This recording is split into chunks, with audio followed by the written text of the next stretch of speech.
What up, B Squad? It is your boy JB, and I am here today with a review for The Real Housewives of Miami, Season 5, Episode 2. The episode is titled Rock the Boat. Alright, you guys, so before we go ahead and get into this review, if you guys are watching this video or any other video on the channel and you aren't subscribed to the channel yet, do me a favor, stop checking me out on this date and having me pay for it at the end of it. You guys know the routine. Do me that favor by liking the video, subscribing to the channel, turning your post notifications on, and sharing the video. And with that out of the way, without further ado, let us discuss Real Housewives of Miami. Have to think about it. So you guys, this season, it is going to be a good one. I can definitely see that, you guys. So we see the girls, they're going to be fighting all season, right? So this episode opened up and we are at the party for Alexia and Todd. But they fast forward, I think maybe 48 hours before the party, right? So what I'm gonna do is, I'm not gonna talk about the party just yet. I'm gonna go out of order. So we're gonna talk about our girl, Julia. So Julia has a brand new farm. So I think she said she sold her old farm and she got more money from the old farm than it was worth. And I was like, well, that's good. But I do know with the farming business that they don't make a lot of money from that because the upkeep of a farm is just very expensive. So she had Adriana over. She has a whole hell of a lot of animals. I was like, girl, how do you deal with the animals? And when I was thinking about the animals, I was just thinking about, animal poop. Ooh. That's all that kept coming to my brain was animal poop. So she also, the stuff on from the farm, so she sells stuff. So she sells the eggs, she sells avocados, she sells guava, and she also sells whatever is in season.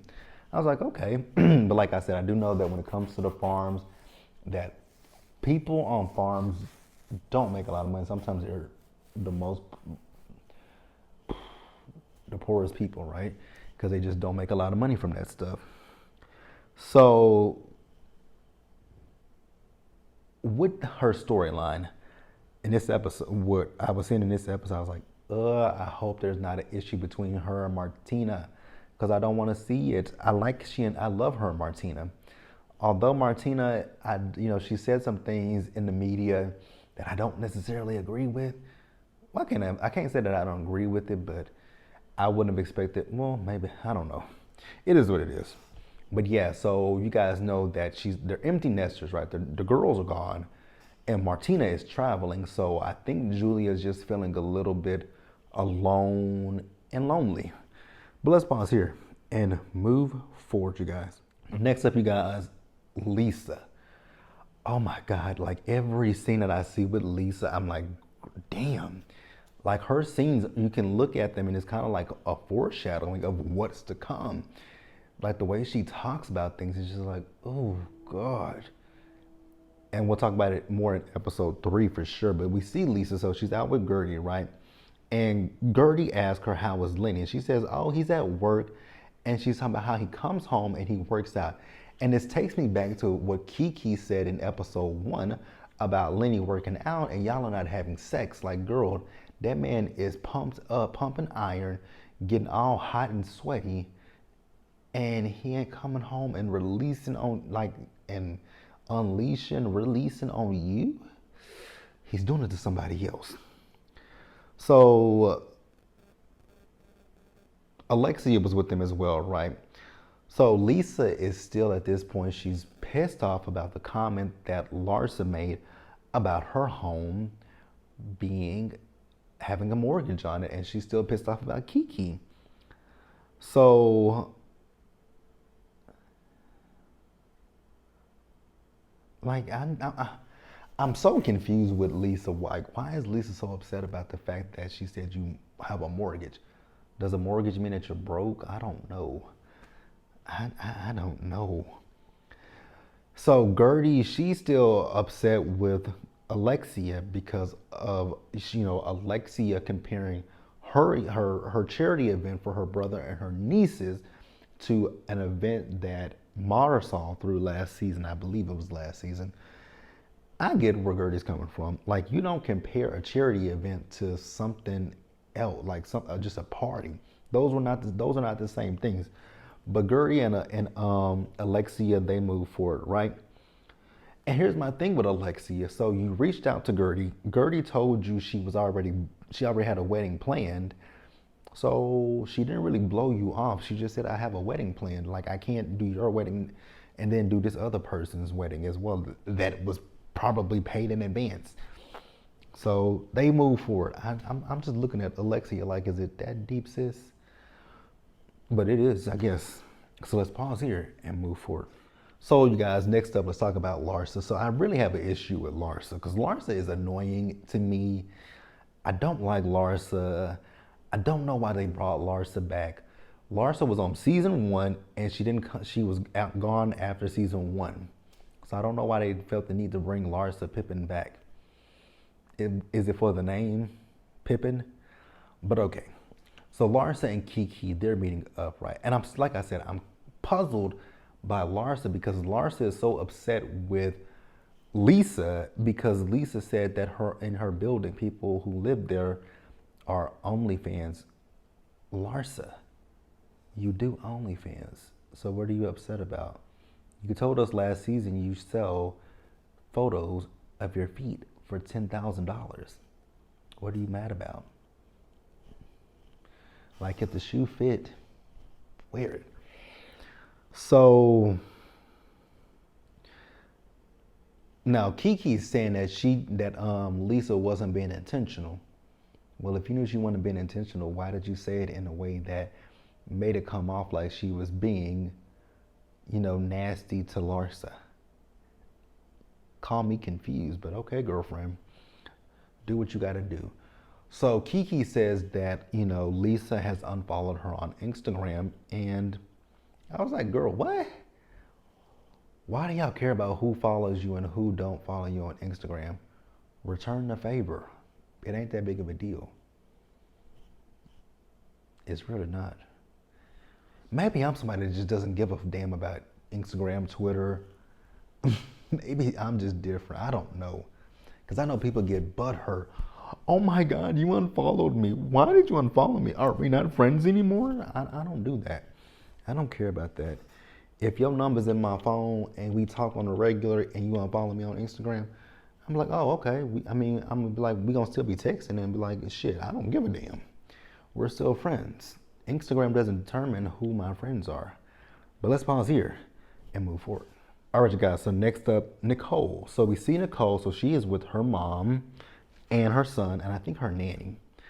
So you guys know Nicole doesn't have the best relationship with her dad, but her mom and her dad, they talk to each other every day.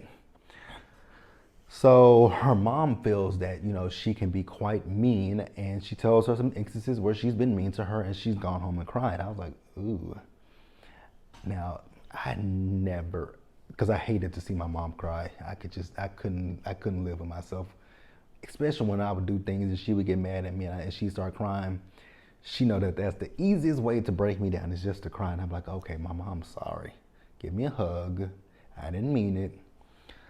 But her mom wants for Nicole to basically accept her dad for who he is. How do I feel about that? When I can get the sentiment, but I can't really get with it. Because it's like, because I think that's what a lot of people say to people who are, when you have toxic individuals in your family. Oh, you just got to accept them for who they are. No, I don't. I don't have to accept that in my life. If I don't want it a part of my life, it won't be a part of my life. So I don't really know what to say to Nicole with that one. I will say, however, if she does want a relationship with her dad, then take the good with the bad. That's what I would say. But that's really all I got. Let's pause here and move forward, you guys. All right, you guys, so next up is Gertie. So Gertie didn't have a lot in this episode. We saw Gertie, she went out with Larsa. Actually, she was doing a photo shoot for Retreat magazine. Larsa was there to help her with it. They talk about what happened at her party and, how Lisa feels that Larsa goes low. Larsa, you do go low.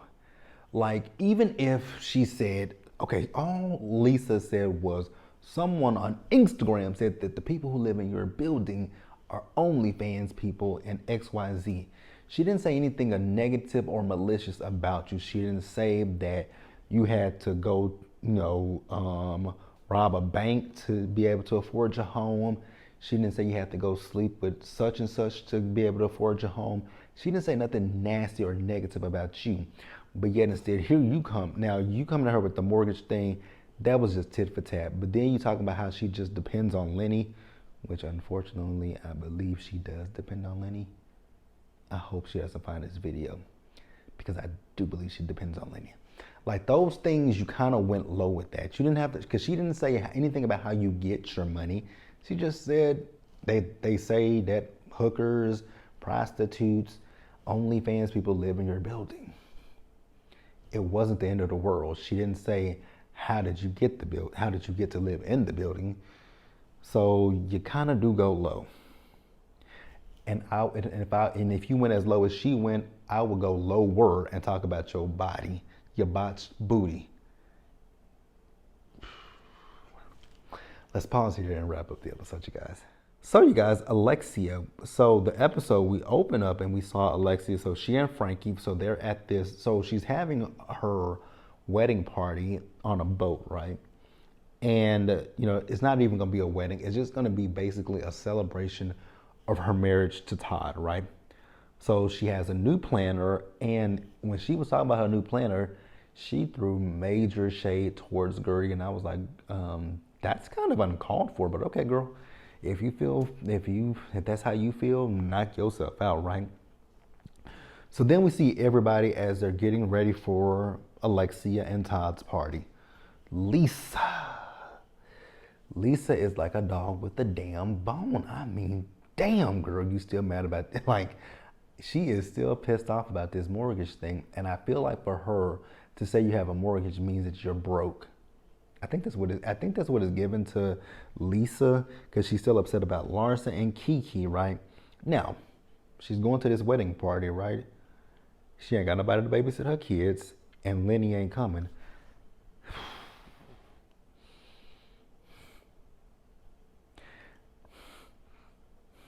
Now I'm gonna give Lenny the benefit of the doubt that maybe he was working at the time, that's why he couldn't come and babysit his own kids.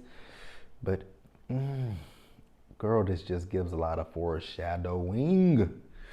The writings were on the wall. Like, literally, the writings were on the wall. So, Alexia got some flowers from Gertie. And she's like, I already have a boat full of flowers. I'm like, okay, what's the big deal? It's flowers. If you don't want them, toss them. Like, it ain't that big of a deal, right? So we get to the party, and I love the fact that Todd was talking about, how he's happy to be the father, have two new sons in Frankie and Peter, and Alexia has, has new daughters and his daughters, and for Frankie and Peter having little sisters, good luck. At this party, y'all, Lisa. Girl, Lisa's still talking about the fact that Larsa's, she kept talking about it, that she does not have a mortgage.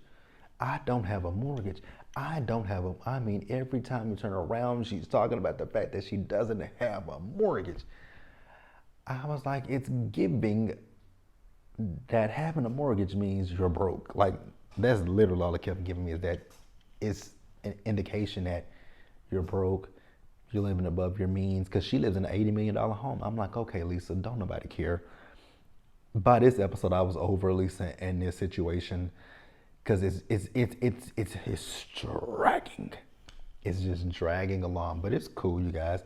But that's the episode. That's really all I got. So let me know what you guys thought about episode 2 of Real Housewives of Miami in the comment section below, you guys. Subscribe to the channel, turn your post notifications on, and share the video, you guys. And until the next time, please stay safe, you guys. Take care of yourselves.